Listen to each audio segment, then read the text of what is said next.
জাতীয় ঐকমত্য কমিশন আমাদেরকে 2-1 দিন আগে একটি জুলাই জাতীয় সনদ 2025 এই নামে একটা খসড়া দিয়েছে। ইনফ্যাক্ট এটা হচ্ছে একটা ভূমিকা, কোন প্রেক্ষিতে জাতির কোন অবস্থায় এই ঐকমত্য কমিশন গঠিত হয়েছে, কিভাবে সরকার গঠিত হয়েছে, ফেসিবাদের কি আচরণ ছিল, জাতির প্রত্যাশা কি, অভিপ্রায় কি ইত্যাদি ব্যক্ত করে তারপরে এই অঙ্গীকার নামে একটা অঙ্গীকার নামা দিয়েছে যে সমস্ত বিষয়ে আমরা এখানে প্রতিশ্রুতিবদ্ধ হব, যেখানে ঐকমত্য আসবে সেগুলো বাস্তবায়নের জন্য আমাদের সমস্ত আইন কানুন সংবিধান বিধান যেখানে যা সংশোধন পরিবর্তন পরিমার্জন করতে হবে সেটা করার জন্য আমরা প্রতিশ্রুতিবদ্ধ অঙ্গীকারাবদ্ধ এইভাবেই বলা হয়েছে। এবং একটা জায়গায় তারা বলেছেন যে এই প্রতিশ্রুতিগুলো অবশ্যই সংসদ গঠিত হওয়ার 2 বছরের ভিতরে বাস্তবায়ন করতে হবে। এই সমস্ত বিষয়ে আমরা সম্পূর্ণ একমত। আমরা আমাদের কিছু বাক্যগত শব্দগত যেগুলো আমরা মনে করেছি অসামঞ্জস্যতা ছিল বা কিছু বিষয় ওনাদের রিপিটেশন ছিল, এক জায়গায় বলেছে সেটা আরো এক জায়গায় বলেছে, সেগুলো সংশোধন করে আমরা একটা সংশোধিত ভার্সন দিয়েছি। তবে 100% তাদের সেন্টিমেন্ট এবং প্রস্তাবের সাথে আমরা একমত হয়ে দিয়েছি। এখন সেটার উপরে আলোচনা কিন্তু এখনো হয়নি।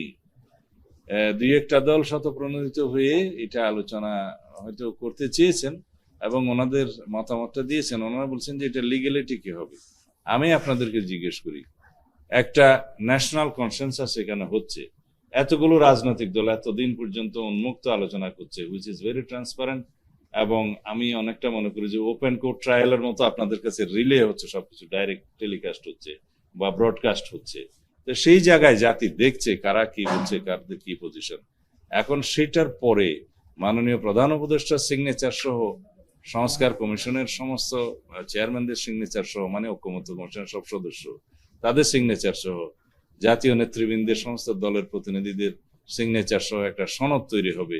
সেই সনদটা ওয়েবসাইটে যাবে, জাতি দেখবে, পত্রিকায় প্রকাশিত হবে। এরপরেও কি কোনো পলিটিক্যাল পার্টি ডেয়ার করবে এটা ব্রেক করার? তাহলে কি তাদের রাজনৈতিক বিশ্বাসযোগ্যতা সেই সমস্ত রাজনৈতিক দলের কি থাকবে? সেই রিস্ক কি কোনো দল নেবে? আমার তো মনে হয় না এর চাইতে বড় বেশি কোনো কনসেনসাস হতে পারে, এর চাইতে বড় বেশি কোনো মেমো অফ আন্ডারস্ট্যান্ডিং হতে পারে, এর চাইতে বড় কোনো সোশ্যাল এগ্রিমেন্ট হতে পারে। এটা কন্ট্রাক্ট, অনেকটা social, it is contract in between nation, in between people and the political parties and stakeholders. তা আমি মনে করি সেটা বাস্তবায়নের জন্য একমাত্র জায়গা হবে জাতীয় সংসদ। বিফোর দ্যাট অধিকাংশ সংস্কার বাছাইকৃত লাল সরিষার দানা থেকে অত্যাধুনিক কোল্ড প্রেস মেশিনে তৈরি হয় প্রাণ সরিষার তেল, আসল ঝাঁঝে আসল স্বাদে। প্রস্তাবটা এখনই বাস্তবায়ন হয়ে যাচ্ছে, আপনারা নিশ্চয়ই জানেন সেটা। বিভিন্ন মন্ত্রণালয়ের মাধ্যমে, অর্ডিন্যান্স জারির মাধ্যমে সংস্কার প্রস্তাবের অনেকগুলো এখনই বাস্তবায়ন হয়ে যাচ্ছে। এবং আমি বলেছি শুধুমাত্র সংবিধান সংশোধন সংক্রান্ত সুপারিশগুলো ব্যতি রেখে বাকি সমস্ত সংস্কার যেগুলো এগ্রিড হবে রিপোর্ট, সবগুলো তার আগেই বাস্তবায়ন করা সম্ভব। এমনকি সেটা কমিটমেন্ট দেওয়ার আগেই বাস্তবায়ন করা সম্ভব। এখন হচ্ছে না রেগুলার সমস্ত আইন কানুন অর্ডিন্যান্স যেগুলো হচ্ছে, এগুলো তো সংস্কারের ঐকমত্যের ভিত্তিতেই হয়ে যাচ্ছে। তো সুতরাং শুধু একটা বিষয় এখানে এগ্রিমেন্টের ভিতরে গুরুত্বপূর্ণ, সেটা হচ্ছে সংবিধান সংশোধন। তো জাতির কাছে এতদিন আমরা আলাপ আলোচনা করে এই সংবিধান সংশোধন সহ অন্যান্য সংশোধনের ভিতরে যা ঐকমত্য হয়েছি সেটাতে আমরা এগ্রিমেন্টে সই করব। আর যা আমরা ঐকমত্য হচ্ছি না সেখানে তো আমরা বার্গেন করছি, আমরা ডিসকাশন করছি, আমরা ডিবেট করছি। যদি কারো কোনো দ্বিধা থাকতো যে ঠিক আছে এখানে সব একসাথে ঐকমত্য হয়ে যায়, পরে বাস্তবায়ন করব না, তাহলে তো এটা অনেক আগেই সেরকম করা যেত। এখানে নেশনকে ধোঁকা দেওয়ার মতো কোনো মানসিকতা আমার মনে হয় না কোনো রাজনৈতিক দলের আছে। আর আমরা যে সন্দিগ্ধে দাঁড়িয়ে আছি, আমাদের জুলাই আগস্টের ছাত্রগণ অভ্যুত্থানের পরবর্তী পরিস্থিতিতে আমরা যেখানে দাঁড়িয়ে আছি, জাতির যে প্রত্যাশা, শহীদের যে অঙ্গীকার, রাজনৈতিক দলসমূহের যে অঙ্গীকার এবং এই যে গণমানুষের যে অভিপ্রায়, এগুলোকে আমার মনে হয় মূল্যায়ন না করে কোন রাজনৈতিক দল ভবিষ্যতে রাজনীতি করবে, সেটা একটা আমার মনে হয় যে একটা অলীক চিন্তা ভাবনা।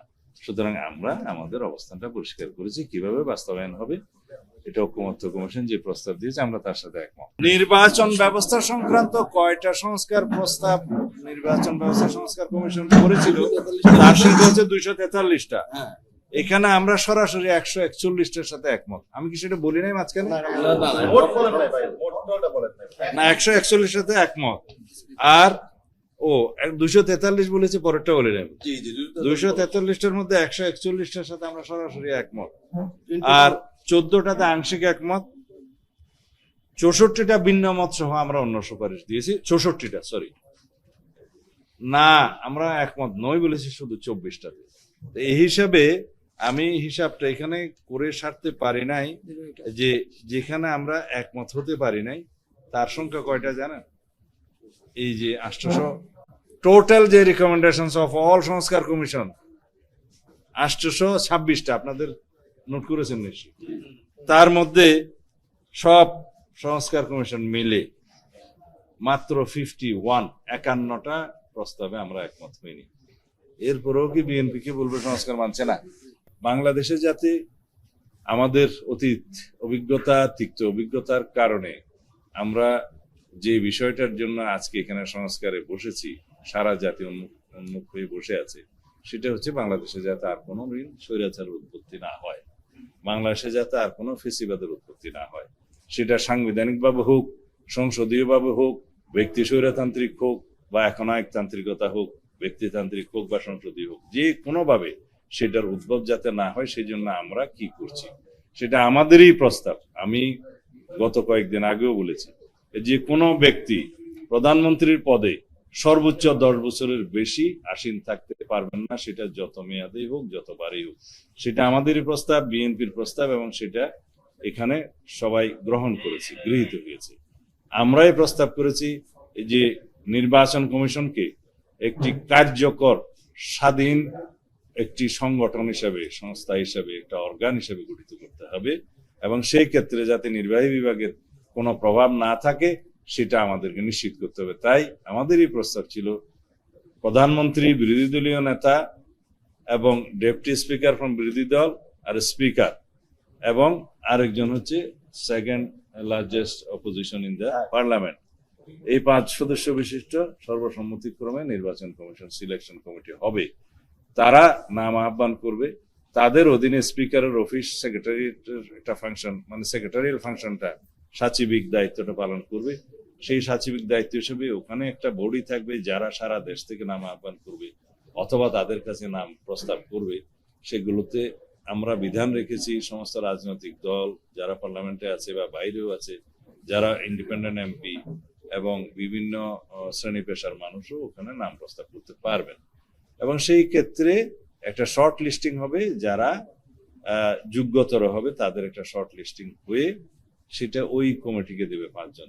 এর বাইরেও 5 জনের কমিটি সর্বময় ক্ষমতার অধিকারী থাকবে যে কোনো ব্যক্তিকে এখানে সিলেকশনের কমিটিতে নিয়ে আসার জন্য, তবে সেটা সর্বসম্মতিক্রমে হবে, এই বিধানটা করা হয়েছে।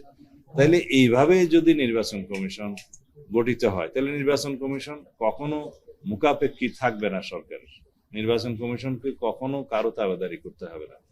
আর আমরা প্রস্তাব করেছি কেয়ারটেকার সরকার গঠিত হলে, যেটা গঠিত হয়েছে আমি বলবো যে আদালতের মাধ্যমে প্রতিষ্ঠিত হয়েছে প্রায়, অথবা পার্লামেন্ট যে কোনো সময় স্বাধীন সেই বিধানটাকে বহাল করতে, এই ক্ষেত্রে কেয়ারটেকার সরকারের বিধানকে যাতে কোনো সময় কোনো পার্লামেন্ট সংশোধন করতে না পারে খুব সহজে, সেই জন্য পার্লামেন্টের অ্যামেন্ডমেন্টটা রাষ্ট্রপতির সিগনেচারের আগে গণভোটে দেওয়ার বিধানটা বহাল করার জন্য নতুন ভাবে, আগে এটা গণভোটের ভিতরে ছিল না।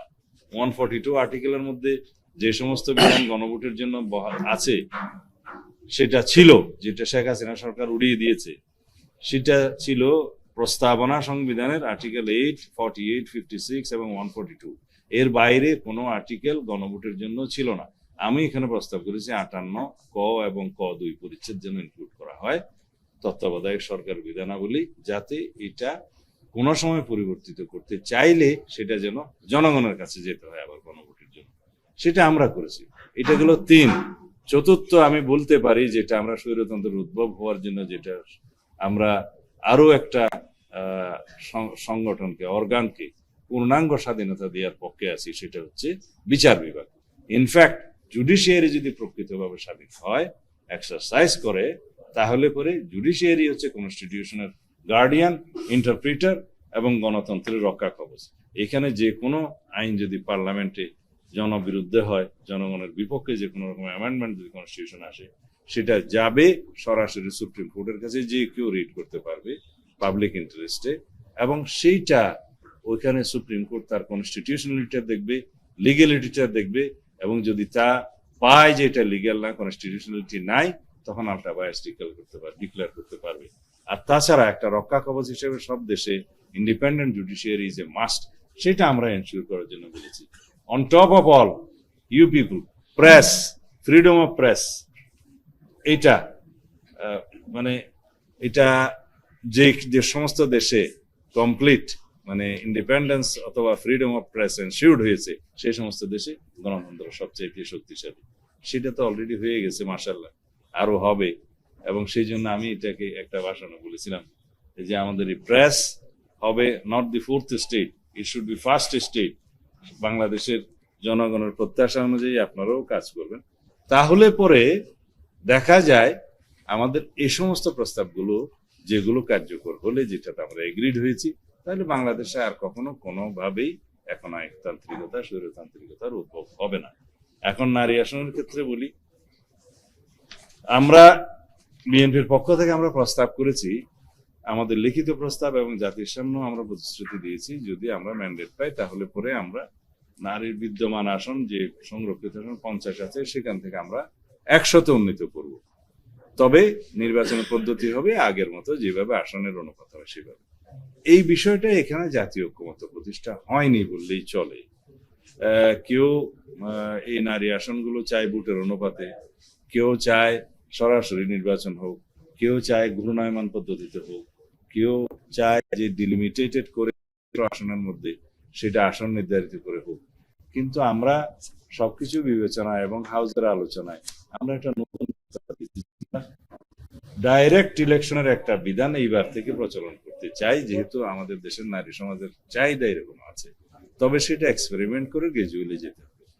বিদ্যমান সংবিধানের অ্যামেন্ডমেন্ট হওয়ার আগেই আসন্ন পার্লামেন্ট নির্বাচন আমরা বলেছি, আমরা স্বতঃপ্রণোদিত হয়ে আমরা একটা জেস্টার হিসেবে আমাদের বিএনপির পক্ষ থেকে আমরা বলেছি, এখনই আমরা 5% সরাসরি নির্বাচনের জন্য আমরা নারীদের মনোনয়ন দেব। কোথায়? বিদ্যমান 300 আসনের মধ্যে, এবং 50টা রিজার্ভ আসন থাকবে, এটা এর বাইরে। তার পরবর্তী নির্বাচনটা হবে পার্লামেন্টে অ্যামেন্ডমেন্ট গৃহীত হওয়ার পর।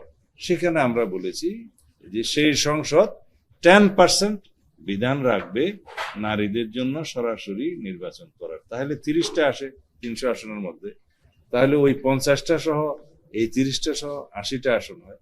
এইভাবে ক্রমান্বয়ে নারীদের অগ্রগতি বিবেচনা করে তারপরে ভবিষ্যতে একসময় 100 আসনে উন্নীত হবে, এবং সেগুলো সব সরাসরি নির্বাচনের জন্য তখন প্রযোজ্য হবে। তখন হয়তো আমাদের নারীদের জন্য আসন সংকুলনের জন্য হয়তো পার্লামেন্টের আসন সংখ্যা বাড়াতে হতে পারে, সেটা তখনকার পার্লামেন্ট দেখবে যে টোটাল আসনটা কয়টা হবে। এটা আমাদের প্রস্তাব। কিন্তু হাউজে যেভাবে আজকে ঐক্যমত্য কমিশনের সর্বশেষ লিখিত প্রস্তাব আসছে, সেখানে অনেকেরই রিজার্ভেশন আছে। সেই দলগুলো নিশ্চয়ই আপনারা জানবেন, আমি কারো কোন দলের কথা বলবো না। অনেকের রিজার্ভেশন আছে, তারা হয়তো নোট অফ ডিসেন্ট দিয়ে 2-1টা পয়েন্টে একমত হতেও পারে, নাও হতে পারে, but hour position is clear. আমরা চাই নারী আসন 100-তে উন্নীত হোক, পর্যায়ক্রমে হোক বা এখনই হোক, সরাসরি হোক। কিন্তু আমাদের প্রস্তাব এখনই আমরা 50 সংরক্ষিত আসন প্লাস আরো 50টা দিয়ে 100 করতে চাই। যেহেতু নির্বাচন কিভাবে হবে নারী আসনে সেটা নিয়ে বিতর্ক আছে, সেজন্য আমরা বলেছি যে আমরা সরাসরি নির্বাচনের বিধানটা এখন থেকে চালু করতে চাই 5% দিয়ে এই পার্লামেন্টের ইলেকশনে। যেহেতু এখন সংবিধান সংশোধন হয়নি, এখনই আমরা আমাদের একটা গুডউইল হিসেবে, জেস্টার হিসেবে আমরা সেটা অফার করেছি, এবং সেটা হাউসে অ্যাকসেপ্টেড হয়েছে। আর এরপরে পার্লামেন্টে যখন সংবিধান সংশোধন হবে 10%, তখন আমরা এটা প্রস্তাব করেছি, তাইলে 300 আসনের মধ্যে 30টা হয়, 50 + 3 80 হয়, এইভাবে গ্রাজুয়ালি 100-এ উন্নীত হবে। এই হচ্ছে আমাদের প্রস্তাব। আমরা জাতির কাছে সেটা আপনাদের মাধ্যমে জানাতে চাই।